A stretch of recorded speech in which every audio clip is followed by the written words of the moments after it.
The Confessions of Saint Augustine, Book 9, Chapter 2, following.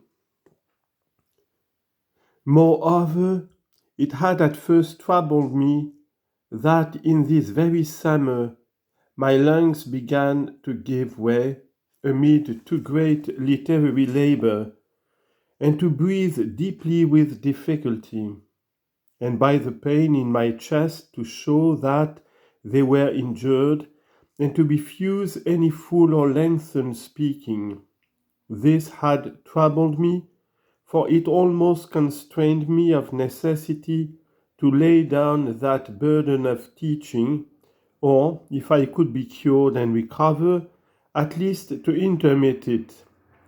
But when the full wish for leisure, that I might see how that you are the Lord, arose and was fixed in me, my God, you know, I began even to rejoice that I had this secondary, and that no feigned excuse which might something moderate the offense taken by those who, for the Son's sake, wished me never to have the freedom of your sons.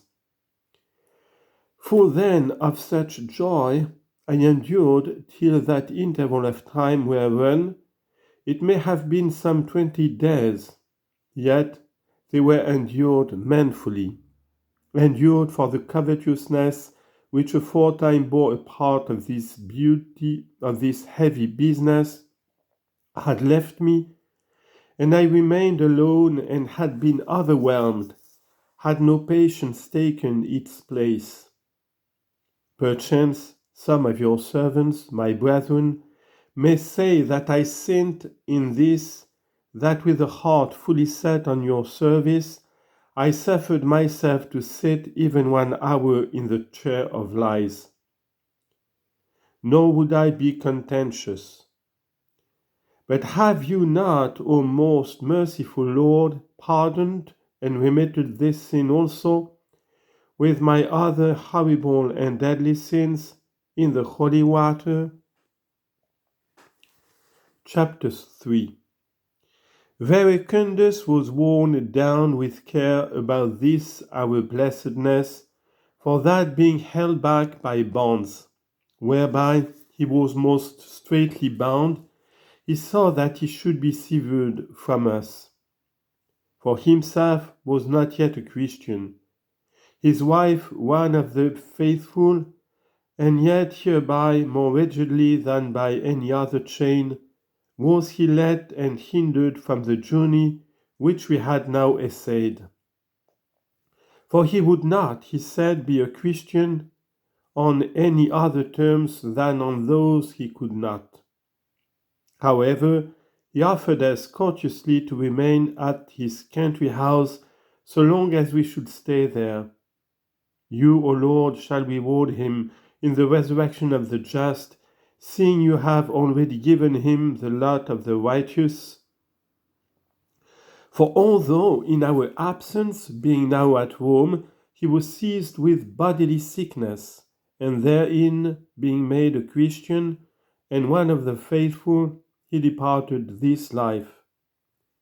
Yet had you mercy not on him only, but on us also, lest, remembering the exceeding kindness of our friend towards us, yet unable to number him among your flock, we should be agonized with intolerable sorrow.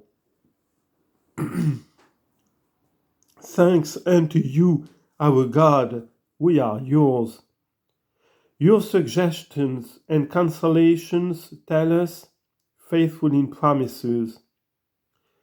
You now requite Verecundus for his country house of Cassiacum, where from the fever of the world we reposed in you, with the eternal freshness of your paradise.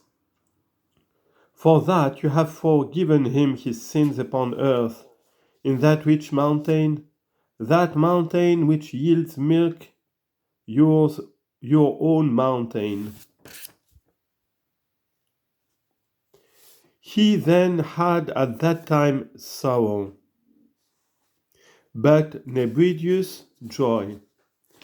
For although he also, not being yet a Christian, had fallen into the pit of that most pernicious error, believing the flesh of your Son to be a phantom, yet emerging thence, he believed as we did, not as yet endued with any sacraments of your church, but a most ardent searcher out of truth, whom, not long after our conversion and regeneration by your baptism, being also a faithful member of the Catholic Church, and serving you in perfect chastity and continence amongst his people in Africa, his whole house having through him first been made Christian, did you release from the flesh.